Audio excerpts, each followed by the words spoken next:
Hello and welcome. We're here at the Hub Westminster in the middle of London, and I'm here with CEO of Maya Asset Management, Victoria Brannen. How are you doing, Victoria? Very well, thank you. Yourself? Good, yes, I'm very well. So asset management, how can that affect our audience, SMEs, young businesses, entrepreneurs? The assets themselves, in terms of asset management, is something that's more kind of within the fund level. So if you're running a fund management business, they're your underlying assets. I think what we really do at Maya is we actually manage the asset rather than looking at it from a fund perspective. And to manage the assets, that's really an understanding of the business value chain and operational management, which enables us to kind of look specifically at the key areas of the business and develop business solutions for that. So finance, marketing, HR, development, to look at each of those component parts and really see the best way that you can kind of bring them together, galvanise them and get the best result. And I think what we kind of see is that in some businesses, they kind of focus on either marketing the idea or pushing the product, but haven't actually necessarily set up the business functions below it to actually support it. So I think it's really focusing on all the key discipline areas of the business to get the right result. And considering the economic climate and the marketplace we're in at the moment, how important is it for a young business to get a grip on that kind of asset management? Well, it's not really how important, it's just ultimately essential. At the moment, if we actually in the current climate have still got an asset to manage, it's just a prerequisite that you've got to do that. Yeah. I think really budgets are a really key part of it. If you actually haven't you need to really have a good understanding of what the investment is required to actually make it a viable proposition. And then I think after that, really, it's just about the expertise of the team that you have around you. That team, especially in a really small business like ourselves, will actually extend beyond the structure of just your team, the skills and the capabilities. It will also include your suppliers, your contractors, and really for that it's all about sort of excellent communication, good systems, and just trying to drive as best you can to get the best result. I think with Maya, we've seen some of the businesses that we've dealt with that have gone into administration that actually they just haven't heeded kind of the warnings that have either been the writing on the wall or it's just an idea that they've just kind of passionately run with without sort of taking a step back. And I think that's one of the key things that we do is go into businesses and actually make sure that their strategies are optimum for what they're trying to achieve and make sure that they're realistic targets that they're trying to get to. So I mean, you mentioned that Maya is relatively new itself, 12 months I think you'll be going, and your first task, you're tasked with quite a challenge.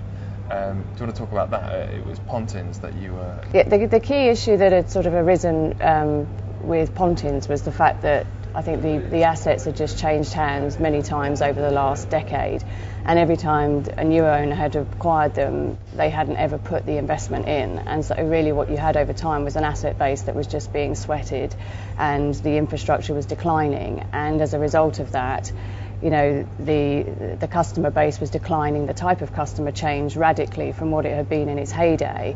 And I think what had happened was people had lent against a solid brand name. I mean, it's a UK household name. No one really had any fears about it. But I think, again, it was that issue that the underlying assessment of what was actually happening at the ground level of the business hadn't actually sort of been taking place. And it was carrying on business as usual with money sort of pouring out, but nothing sort of coming back in.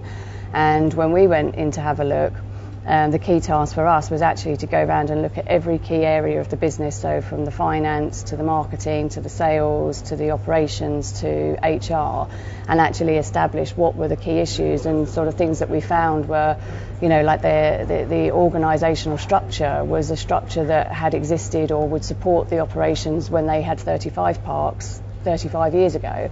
You now had 5 parks, but you seemingly had still this same sort of scale of operation, and it's just a question of not having really moved with the times, and it became outmoded and outdated. And I don't think the management, as they'd sort of grown up in that environment, kind of knew necessarily what to do to actually push that forward into the current century and how to take the product forward. Yeah. And I think our approach to that, coming from different business backgrounds, wasn't to look at it per se with a holiday park mentality. It was looking at it as you would look at any business and say strategically this thing needs to change, and dramatically and quite quickly, and what are the key areas of the business that you could effect a change on in the next 12-18 months to actually get that on the right track to actually doing just that. And what were some of the key areas then that you turned around? Well, we didn't actually do the actual turnaround, but we made the proposition. Yeah. I think we sort of said the key thing was that this lack of investment was just something that was the key thing that needed addressing. Right. The problem is you wouldn't necessarily have the fuller level of investment that would have been required on day one. So we focused on one particular park and said, rather than trying to spread the investment around too thinly and affecting no change, that you would actually drive it into one location, shut the others if need be, and actually really start to see an improvement on one park so that you could actually take the consumers with you and say, now have a PR story to say, now we've acquired this, we're going to start to invest, and actually look, this is what all the other locations are going to look like, in X number of years' time.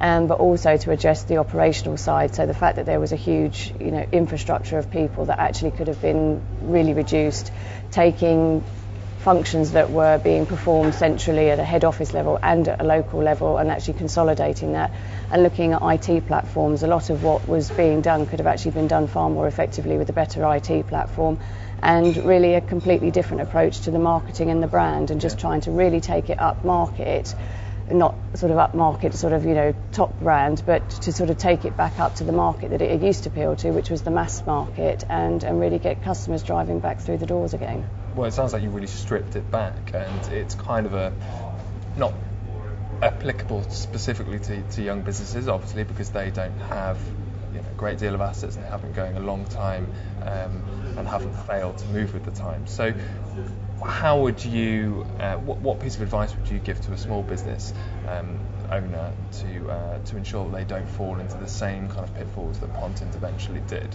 What can they be doing to proactively encourage? I think with small businesses, there's you try and almost sort of grow organically, and it's sort of a bit chicken and egg. Do you grow a bit more before your next client, or do you need to grow in order to get the next client? And I think it's just a really sort of that's a tightrope to have to navigate, really. You need to ensure that the infrastructure of the business is there to support what you're currently doing, but can be expanded on in order to take advantage of new opportunities. But at the same time, you don't want to put something in there that's such a heavy cost that actually you can't actually ever get off first base because you sink, or that you become sort of too encumbered, that when you identify new business opportunities or new sectors, that you haven't got that flexibility anymore.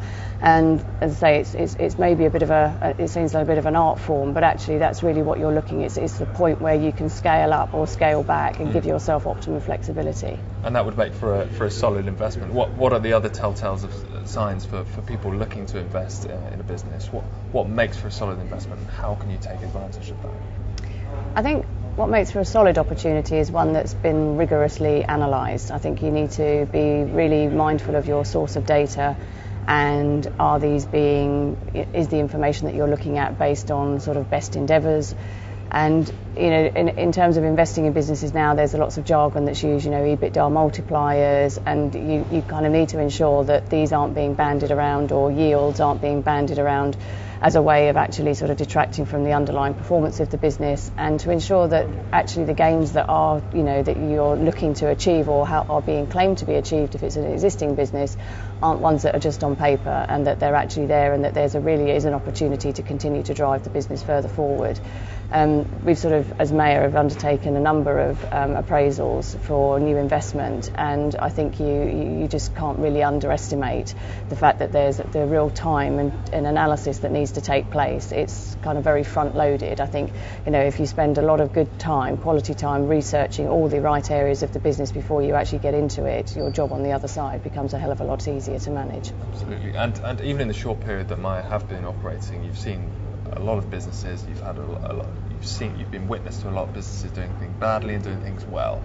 Do you have one tip that you can pass on to a small business looking at this? I think businesses in general, or smaller businesses, tend to be driven by entrepreneurs or sort of individuals, and I think when that's the case, and that sort of maybe less of that corporate governance is there, it tends to be sort of very passionate, and I think that's where we've seen some businesses sort of as I said earlier, sort of go off track. And I think it's really about sort of drive the business with passion, but very dispassionately analyse what is actually happening within the business to ensure that you're actually keeping in touch with reality and not just your hopes or desires as to where the business is going to go. Yeah. Okay. And where can people go for some more tips? I know that Maya have just started a Twitter campaign. Yes, I think sort of in our sector there's not really much activity, and I think we've sort of, understand sort of the need for, to sort of embrace social media and actually to try and sort of get some of our messages out there. So you can now follow us at Mayor Management for some of our top tips in the sector and really looking at what's going on and what the prospects for 2012 are in certain key industry sectors.